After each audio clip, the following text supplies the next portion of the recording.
Move সবাই M1887 shotgun নিয়ে চলো। বয়স রিল্যাক্স, সবাই গান নামাও। একটা নোবরা প্লেয়ার আমার সাথে কাস্টম খেলতে এসেছে।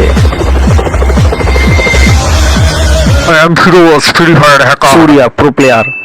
Very stylish. আমি তো ভেবেছিলাম ইন্ডিয়ার প্রো প্লেয়ার শোলের গব্বর সিং এর মতো লং রেঞ্জ গান নিয়ে আসবে।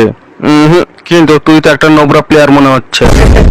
কিন্তু আমি তোর মতন হ্যাক করে ফ্রি ফায়ার খেলি না। হ্যাক করে ফ্রি ফায়ার খেলে তো নোবরা ওয়ান ট্যাপ মারতে পারে, আর তখন তোর মতন নোবরা প্লেয়ারও হয়ে যায় প্রো প্লেয়ার। চল নোবরা ভিতরে চল, তোকে আমার কাস্টম দেখাচ্ছি। আজ পর্যন্ত তুই এটাই জানিস না যে গ্লুয়াল কিভাবে ব্যবহার করতে হয়, আর তুই আমার সাথে কাস্টম খেলতে এসেছিস। তোর লজ্জা করে না শালা নোবরা হ্যাকারের বাচ্চা? রিসেন্টলি তুই কানাডার ডনের সঙ্গে কাস্টম খেলার সময় কানাডার ডনকে হ্যাকিং টেকনিক ইউজ করে কিল করে এসেছিস, আর এখন তোর নজর আমার ওপর। কানাডা ডনকে মারার পরে এখন তুই ওর বউয়ের সঙ্গেও কাস্টম খেলছিস। সাব্বাস, পুরোপুরি নোবরা চোখা তুই।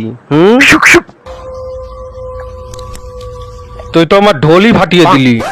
চল সুরি, আমরা দুজন মিলে ফ্রি ফায়ার হ্যাক করে খেলবো, আর তারপরে আমরা ইন্ডিয়া থেকে অনেক ডায়মন্ড লুটবো। কি বলিস তুই?